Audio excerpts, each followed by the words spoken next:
Бүген 16 март, Җомга көн, хәерле кич, исәнмесез. Эфирда Сабаду куннары телевидениесе һәм ата информацион программасы. Студияда Гөлназ Гатауллина һәм бүгенге чыгарылышта. Сәрдә авылында Аллах йорты ачылды. Алар табигать сакчылары, алдынгы урманчыларны хезмәт уңышлары өчен тәбрикләделәр. Өлкән яшьтәге районыбыз юбилярлары район җитәкчелегеннән котлаулар кабул итте. Саба муниципаль районы башлыгы Рәис Миннеханов җитәкчеләрне чираттагы киңәшмәгә җыеп, алда торган эшләр турында фикер алышты. Сабадагы Сабинка елгасын матурлау, ял итү урынына әйләндерү максатыннан башланган эшнең быел 3нче этабы дәвам итәчәк. Гали Закиров һәм Совет урамнарын тоташтыручы басма төзеләчәк. Шушы көннәрдә әлеге басманың проектын тагын бер карап, гамәлгә кую буенча зур сөйләшү булды. Саба муниципаль районы башлыгы Рәис Миннеханов катнашындагы әлеге очрашу фикерләргә бай иде. Басманың озынлыгы 90 метрга җитә. Елганың кайбер урыннарындагы биеклек 11-12 метрга җитәргә мөмкин. Бары тимердән генә эшләнәчәк бу басма 2 урам өслегеннән тоташтырыла. Димәк, җәяүлеләр өчен дә, коляска белән йөрүче яшь әниләр өчен дә җайлы булыр дип көтелә. Һәрхәлдә, Казаннан килгән архитектор Павел Медведев шулай дип ышандырды. Районыбызда тагын бер иман йорты үз ишекләрен ачты. Әлеге истәлекле вакыйга Сәрдә авылында булды. Авыл халкының шатлыгын уртаклашып, тантанада районыбыз җитәкчеләре, дин әһелләре катнашты. Догалы йорт таркалмас дигән борынгылар. Ә мәчетле авыл тирә-юньгә нур чәчәр. Әни белән бер чәй эчеп утырганда, үземнең авылымда мәчет манарасы күрәм диясе килгән көннән елларым вакыт үтте. Әйдән тырышып карыйк дип әйткәннән, шуннан шулай итеп бергәләп тырышып, халык булышып, манара күтәрергә, мәчет ачарга булдык. Әнисенең уй-фикерләрен тормышка ашырырга ният кылган Илфир Шәйхетдиновның хыяллары тормышка ашты. Сәрдә авылында мәчет ачылды. Яшьтән үк динне үз иткән авыл малайлары иманлы да, затлы да шул алар. Ул көнне яңа мәчетне ачу тантанасына авылның олысы да, кешесе дә килгән. Тирә-күрше авыллардан да шатлык уртаклашырга җыелганнар. Әлбәттә, сөенерлек хәл, Аллаһның рәхмәте булсын менә төзегән кешеләргә. Инде мәчеттә 5 вакыт намаз укылып, ул авыл халкына бәрәкәт теләп торырды. Инде мәчеттә йөрүчеләрнең сафлары кимемәсен, балалар иманлы булып үссен, балалар без абынган ташка булмасын, балалар безнең киләчәк. Алар безгә караганда моның хәтле булса да яхшырак булырга тиеш. Менә инде шушы мәчет балаларыбызның безгә караганда яхшырак булуына хезмәт итсен иде. Менә Сәрдә авылында мәчет ачылыр дип уйламаганнар да кайбер кешеләр. Менә моңа ничек карыйсыз? Ул Сәрдә авылына гына түгел, бер авылда да ачылыр дип уйламадылар моннан 30-40 еллык. Әмма Аллаһ Тәгаләнең Коръәндә вәгъдәсе бар иде. Бетти юкка чыкты дигән җирдән, хәтта динсезләр кулы белән мәчетләрне аякка бастырымын. Шуннан соң да тәүбәгә, иманга килмәс, тәүбә кылып иманга килмәсәгез, сезнең өстән залим түрәләрне ирекле итеп куярмын дип. Менә Аллаһ Тәгаләнең шушы вәгъдәсен бүген без шаһитләре инде. Безгә үзгәрергә кирәк. Авылның йөзе мәчет белән, манарадан агылган азан тавышы белән матур шул. Мәчет манарасын кисеп авылны динсез калдырган елларны да олы буын кешеләре яхшы хәтерлиләр әле. Biz бәләкәй вакытта инде ана Покар дигән кеше мәчетнең манарасын кистеләр дә инде. Аннан клубка әйләнде ул, без клубта шунда бишерлар уйнадык инде. Шулай итеп үстек. Мәчет манарасын кискән кеше кая китте? Ул каядыр чыгып китте дә шуннан юк булды ул. Динсез итәргә тырышкан елларда да Сәрдә авылы кешеләре динне читкә куймаган. Әнә бит, Раил абый мәчетсез яшәгән елларда да җәмәгать намазларын калдырмадык дип сөйли. Сәгыйтов Миннебай дигән малайының 2 этажлы йорт төзеде. Шуның 2нче этажы җылытылган инде, шунда укыдык 1-2 ел. Менә шулай итеп имамлык итеп ятабыз, укып белгәннәребез белә. Тау битенә, артышлык арасына сыенып утырган Сәрдә авылының киләчәге өметле, чөнки биредә иманлы, динле, белемле халык яши. Иң беренче, балам, әйдә Казанда түгел, минем авылымда мәчет юк бит. Әллә шунда әзрәк төзеп карыйбызмы дип, менә шушы ният белән шушы эшне башладык. Кичкенә улым Илфир белән. Аллаһы Тәгаләнең ярдәме белән, авылдашларның ярдәме белән, җитәкчеләрнең ярдәме белән менә шушы көнгә дә килеп җитте. Авылыбыз өстендә азан тавышы, мәчет айы балкый. Бу мәчеткә авылдашларыбызның хәйр фатихасы белән Илфирның әтисе Данил исеме бирелде. Данил мәчете дип атала. Энҗе ханым мәчет төзелешенә зур өлеш керткән Рөстәм Таһир улына, Рәис Раиловна да мең рәхмәтле.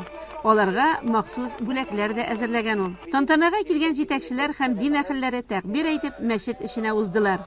Анда өйлә намазы укыдылар. Җәлил хәзрәтнең вәгазьләрен тыңладылар. Мәчет ачылып, манарадан азан яңгырагач, бар халык авыл клубына тәмтумнан сыгылып торган өстәл янына җыелды. Ходай нигъмәте һәркемгә дә җитте. Теләче районының Үзәк бистәсеннән килгән Миннехаҗи ага Шакировның да йөзе шат иде бүген. Саба дулкыннары радиосын бик яратып тыңлыйбыз гаиләбездә. Менә шунда бер хәбәр ишеттем. Мәчет ачылачак дип.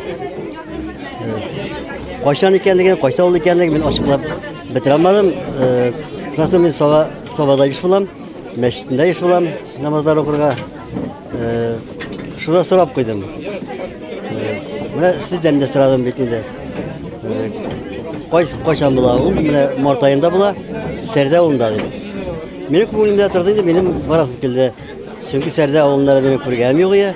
Шикшидә булганым булса да, менә шушы арада тагы Саба дулкыннар радиосын ишетеп, 11 көнне, ял көнне сәгатендә Сәрдә авылында мәчет ачыла дип. Минем инде килеп күрәсем килде, катнашасым килде, бу зур тантанада буласым килде. Менә көн кырыс булса да, эшләремне төгәлләп, мин ашыктым бу авылга. Менә бик күркәм, бик зур иман йорты, Аллаһ йорты, мәчет төзелгән. Менә ачылу тантанасында катнаштым. Мин бик шат. Мин балаларның бу эшләренә бик канәгать.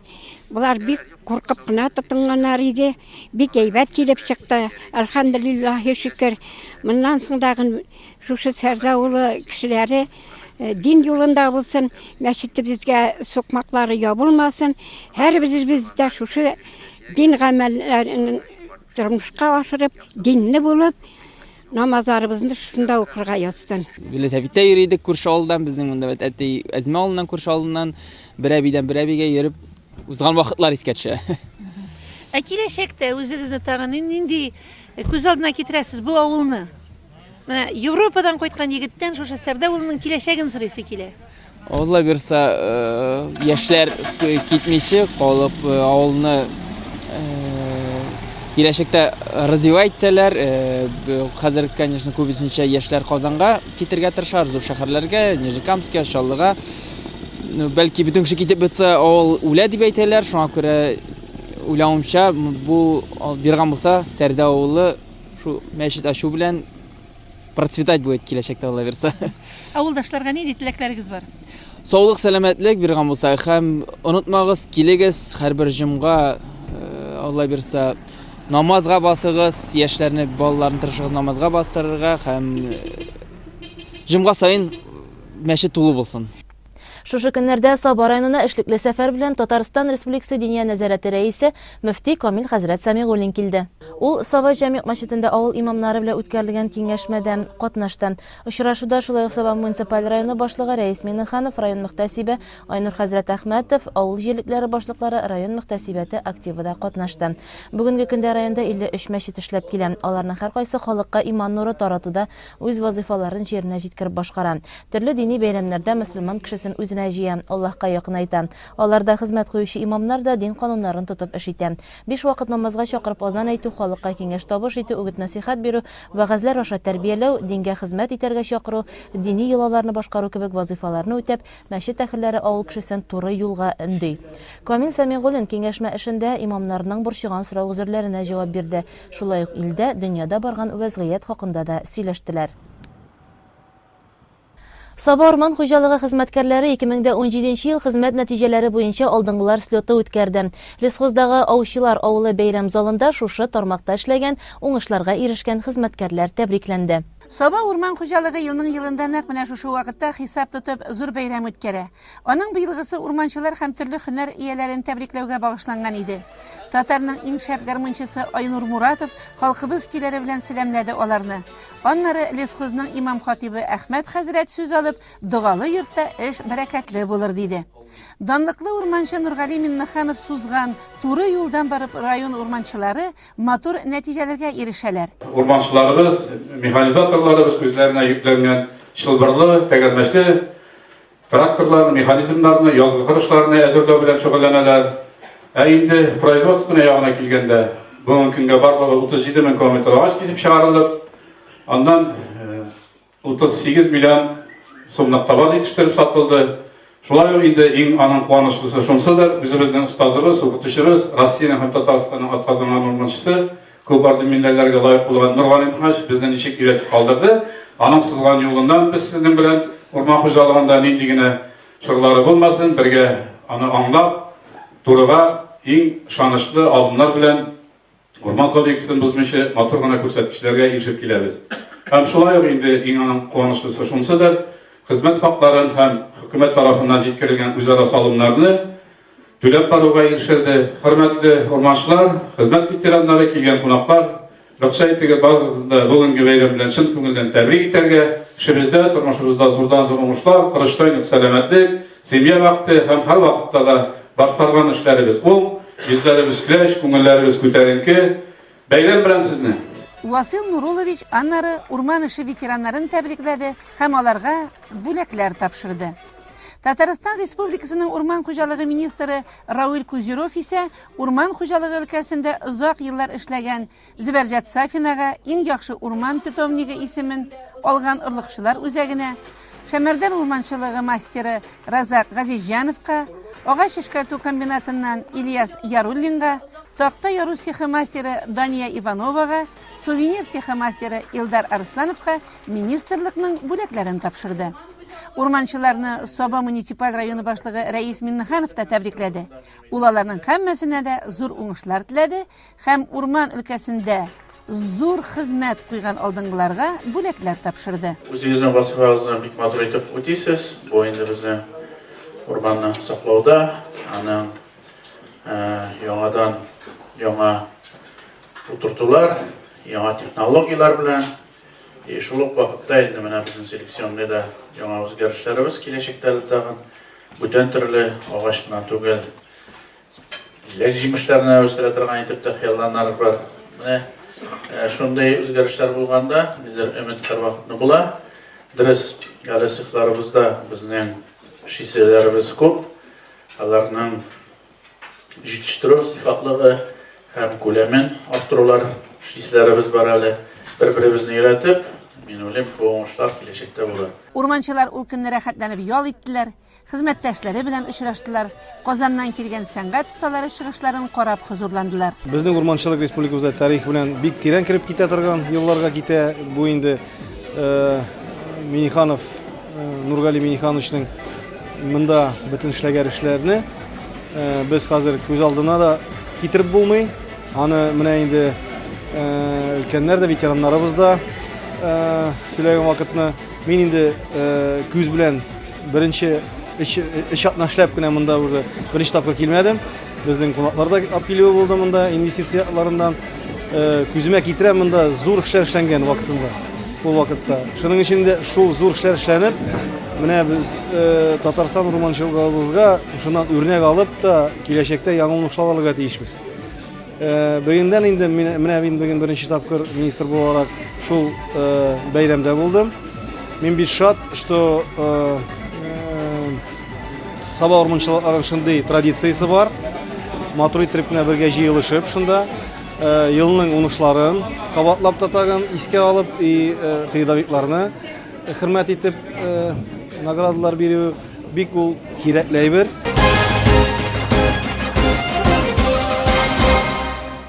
Атна информацион программасын дәвам итәбез.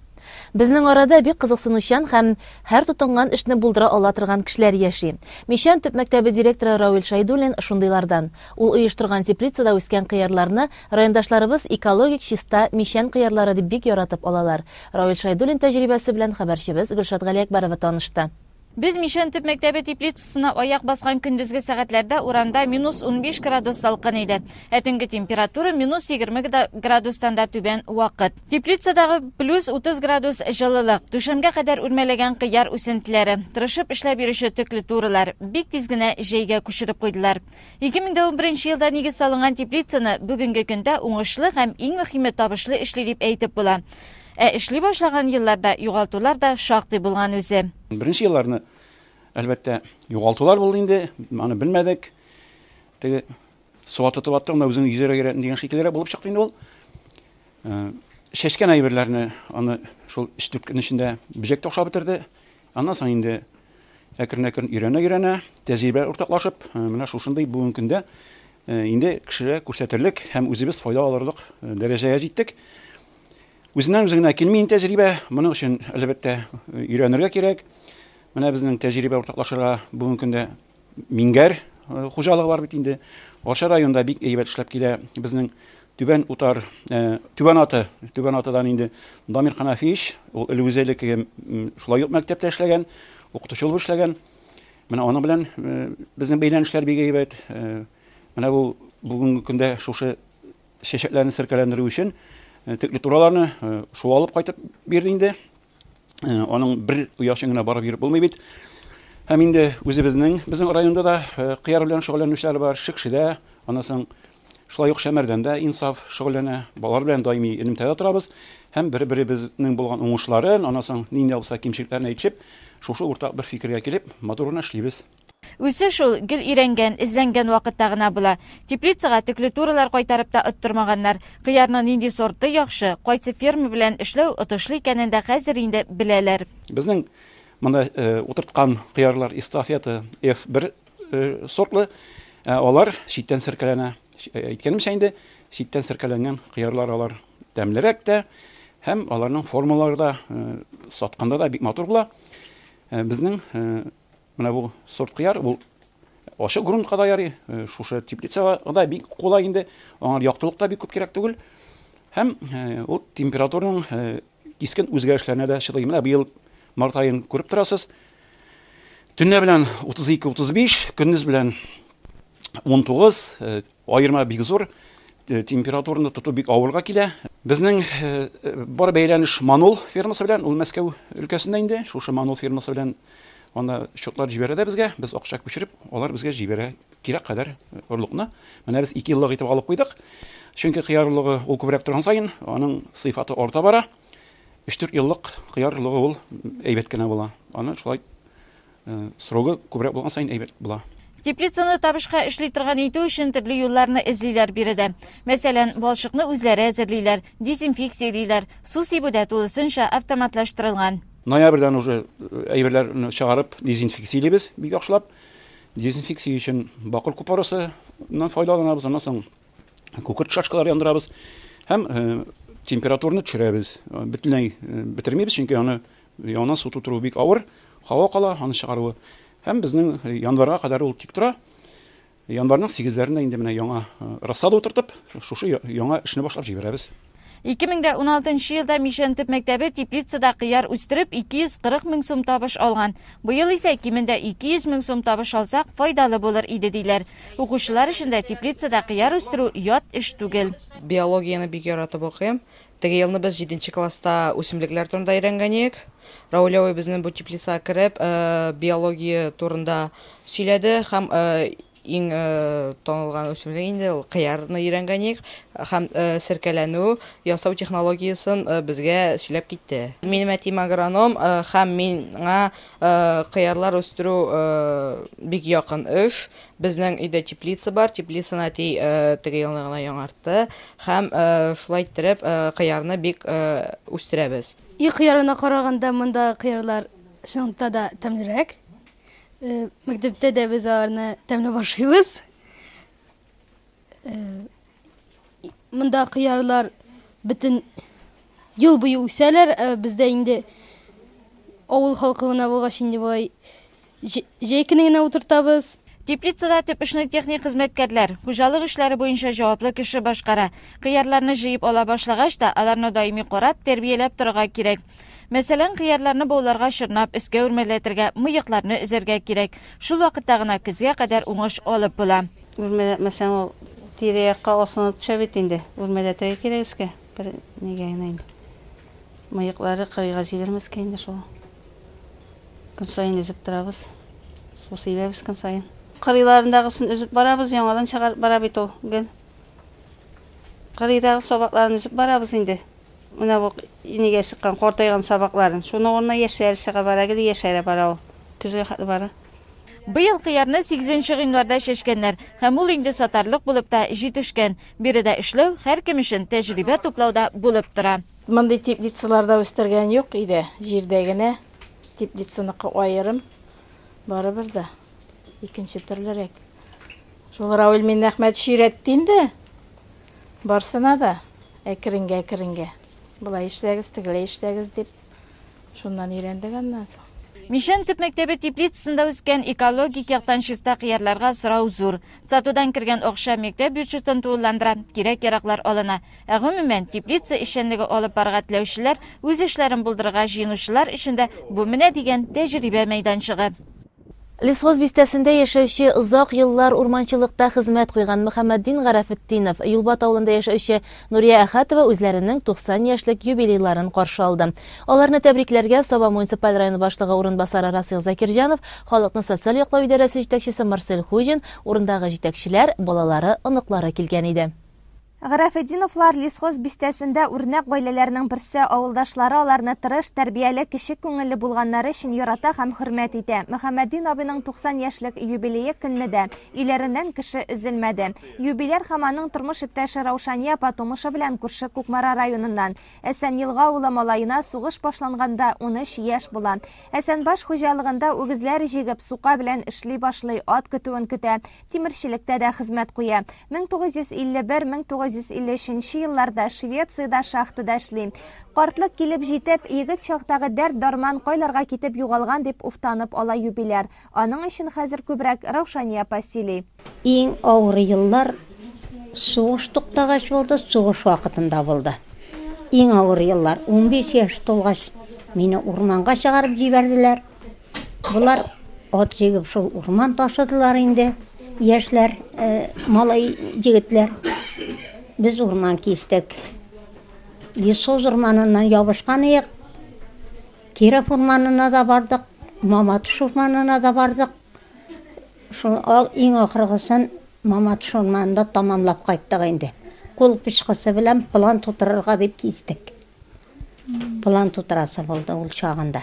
Кире туган ягына кайткач та Әсәнбаш хуҗалыгында балта остасы булып эшли. 1954 елда Березняк авылы кызы булачак тормыш иптәше Раушания апаны ул еллардагы гадәт буенча урлап алып кайтып гаилә корып җибәрәләр.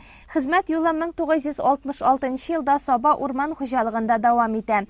Мөхәммәддин абый лаеклы ялга чыкканчы урманчы вазифасын башкара.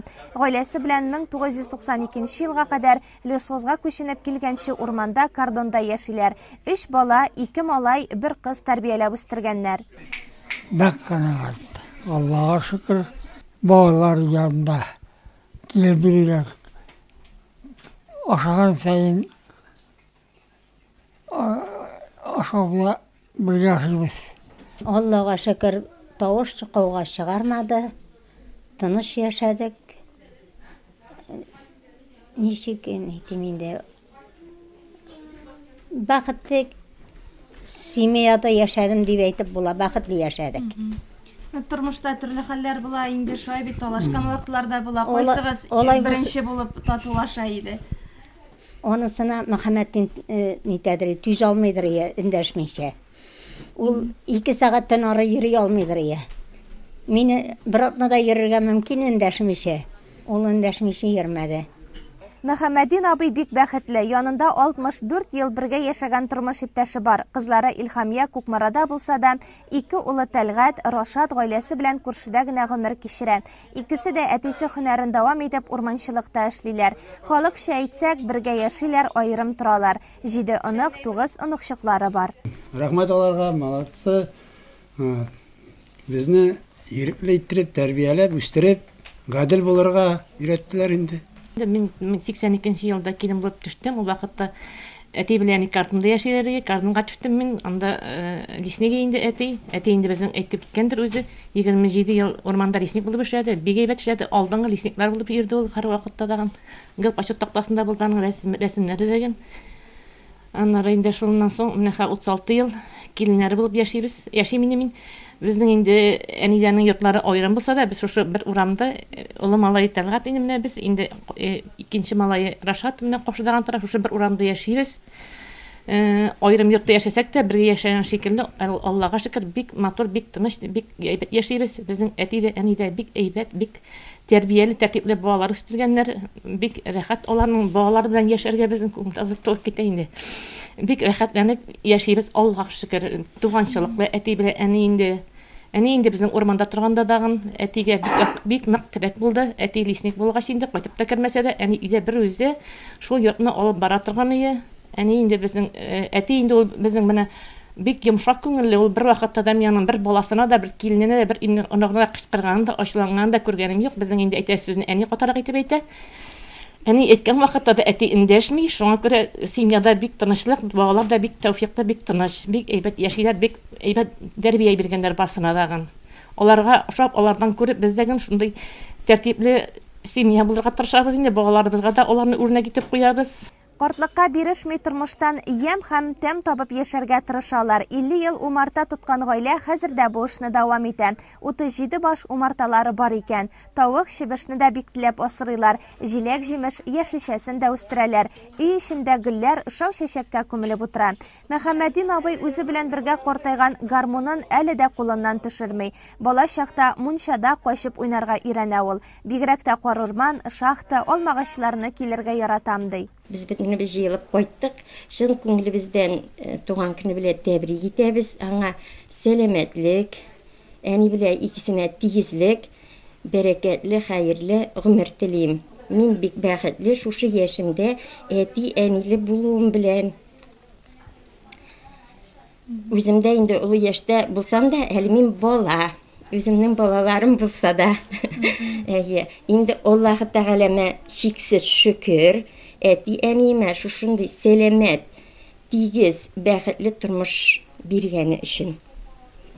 Енді олға тобадағын шушы үйнің жылысын суытмеші, тәрәзелердегі отны сөндірмеші, бізні қоршы оларға йосын әлі ұзақ еллар, Йораппым. Сәясәт белән кызыксынулары да көчле, сайлауда катнашалар, зәңгәр экраннар аша яңалыклар белән танышып торалар.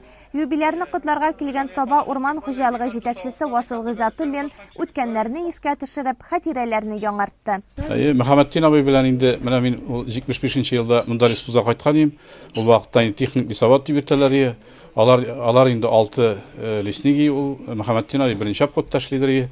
Без инде көн сайын менә ул валманда анда инде агачларны утырту, сирәкләү һәм агач кискән агачларны принимать итү буенча мин техник лесовод булгач көн сайын бер көн лесникләргә бара торган идем инде. Менә шунда Мөхәммәдин абый белән инде ул утырткан агачларны гектарларны санасаң инде ул 2000-3000 гектардан да артып киткәндер. Бик тырыш лесники инде ул. Инде аның тырышлыгын безнең менә Рушания апада дөрестлеген әйтеп китә ала инде бүгенге көндә менә. Дөрестән дә ул вакытта ул заманнар авыр иде. Инде һәрбер авылга төшеп кешене җыясың. План инде көчле бирелә, фанкраф кисеп чыгара кирәк. Юка кайрысы төшерергә кирәк. Аннан инде юка кайрысыннан бит мунчала ала торганнар инде. Менә шундый авыр заманнарда бергә матур итеп эшләдек. Шуңа күрә инде Ходай Тәгалә гомерендә менә бүген матур шушы 90 яшькә юбилей көненә хәтле килеп җитүен шуннан күрәм инде мин. Һәм изге теләкләрегезне дә. Һәм инде менә бүгенге матур көне белән мин шын күңелдән тәбрик итәм. Аларның семьяларына, Мөхәммәдин абый, Равшания апа белән моңа өчен матур итеп яшәделәр. Моннан соң да матур итеп бар күгәрченнәр шикелле гөрләшеп, аныкларының, аныкчыкларының кадерле иң яраткан әби бабайлары булып түрдә җылыда утырырга ясыналарга. Мөхәммәдин абый хезмәт һәм тыл ветераны, бик күп медаль иясе. Ә иң мөһиме, ул Раушания апага ышанычлы ир, балаларга ныклы терәк, үрнәк булып яшәгән. Ходай гомерен биреп, киләчәктә дә шулай дәвам итсен иде. Юлбат ауылында гомер кичерүче Нурия апа Әхәтова 90 яшьлек юбилейын байлар сабасында яшәүче бердән-бер улы Илфир һәм килене Гөлназ фатирында каршы алды. Аны тәбрик итәргә килгән җитәкчеләр Россия Федерациясе президенты Владимир Путинның бәйрәм открыткасын бүләкләр белән чәчәк бәйләмнәрен тапшырып, изге теләкләрне ирештерде. Нурия апа тыл ветераны, гомер буе колхозда хезмәт куя. Тормыш иптәше Сәйд Вали абый Арчада механизаторлар курсын тамамлап кайткач, колхозда механизатор булып эшли. Бек авыр нурары не күрмәдек без тормышта. Яшәмәдек. Бардагын әйбәт уңай барды. Порядке. Эшмәде, әйбәт эшләде, ударник булды. Председательләр бик яратты, килгән берсе. Эшләгән инде бу, потому что иде тотып булмаган колхоз председатель эшкә куган. Бу колхоз эшендә булган инде. Кая бардын инде. Профессиясе юк инде. Дигәрендә булды, иде эшләп торды. Без колхоздан басудан кайтып тормадык. Сәйд Вали абый Нурия ападан 10 яшькә кечкенә армия сафларында хезмәт итеп кайткач, Юлбат авылының шибәр кызына бер күрүдә гашыйк булган. Инде 60 елга якын гаилә җылысын саклап, матур итеп гомер итәләр. Шунда кайткан вакытта Юлбат дигән авылда мин әти белән бер танытвы бар иде. Шуны күреп китермен дип мин Юлбатка кирдем хәзер. Армиядан кайтышлый бу. Кирдем да, донда киргән инде. О, солдат кайткан дип, бу да шунда күбен бар. 15 кызлар җыелды инде. 20 кызлар. Ну, бу бөтенләй якын торганда, күршегенә көнгә бер дә керә, 2 дә керә, 3 дә керә. Ничек солдатка. Уннан торышып киттек тә инде. Улы Илфир белән киленәре Гөлназ Сабадан әти-әнисе янына Юлбатка кайтып яши башлаган. Сарык, кәҗә маллары асрыйлар, тавык чебешләр үстерәләр. Иң мөһиме өлкәннәр балалары тәрбиясендә бәхетле картлык кичерә. Шын мәгънәсендә бу зур бәйрәм. Безнең 90 яшьлек юбилей. Рәхмәт менә беренче чиратта җитәкчеләребезгә, район хакимиятенә зурлап килделәр. Искә алып, хөрмәтләгән өчен аларга бик зур рәхмәтлебез. Рәхмәт әти-әниемә, үскән вакытта мин үземне бер нәрсәгә дә ихтыяҗын җитмешлекне сизмәдем. Бөтен нәрсәм булды, өсте-башым матур киендереп, дөрес тәрбия биргәннәр өчен мин әти-әниемә рәхмәтлемен. Үскән дәврдә мин бер кашында хәтерләмим, кычкырып эндәшкәннәрен, куллап уйнап алганнарын. Мине дөрес юлга кертеп җибәргәннәр өчен мин аларга тагы бер кат бик зур рәхмәтлемен. Тагын да шулай бергә матур итеп яшәргә язсын. Әле әйткәнемчә 90 яшь гомер чиге түгел. 100 яшьлек юбилейләрдә дә Алла бирсә, очрашырга язсын дигән теләктә калам. 92 елның 18 сентябрь көнендә килен булып төштем. Бик матур итеп каршы алдылар. Рәхмәт. Аллага шөкер, бик тәртипле семьяга төштем килен булып, Аллага шөкер. Әлдә бик матур яшибез. Аллага шөкер. Әти белән беренче ярдәмчеләрем иде. Гел менә моңа шушы хакында хәтле бер-беребез белән киңәшеп, гел ярдәмләшеп бер-беребезгә матур итеп яшибез, Аллага шөкер. Шул бик шөкер бәхетле, Аллага шөкер, бик бәхетле. Бүгенге көндә бик бәхетле хатын, бик бәхетле килен, Аллага шөкер. Бик бәхетле әби дә әле мин, Аллага шөкер. Аллага шөкер, бүгенге көндә бик Аллага шөкер. Рәхмәтуллиннар дини гаилә 5 вакыт намазны калдырмыйлар. Һәр вакыт Аллага шөкер итеп, бер-берсен җылы сүз, ягымлы караш белән иркәләп яшиләр. Тормыш иткәндә бу иң кирәкле әйберләрнең берсе. 18 мартта илебез халкы Россия президентын сайлаячак. Киләчәгебез үзебезнең кулларда һәм лаеклы кандидатка без үз тавышыбызны биреп, гражданлык бурычыбызны үтәргә тиеш. Сайлау участокларының ишекләре иртәнге 8дә ачыла. Сайлауларда актив катнашыйк. Шулай 18 март көне районыбызда әлеге ил күләм сияси вакыйга белән бергә халык өчен ярминкә оештырылачак. Яз алып килүче Нәүрүзбикәне каршы алып, бәйрәм чарасында да катнашырга мөмкин булачак. Ярминкә иртәнге сәгать 9да, Нәүрүз бәйрәме 10да башлана. Бүгенгә менә шулар, тормышларыбыз тыныч, мул һәм имин булсын. Сау булыгыз.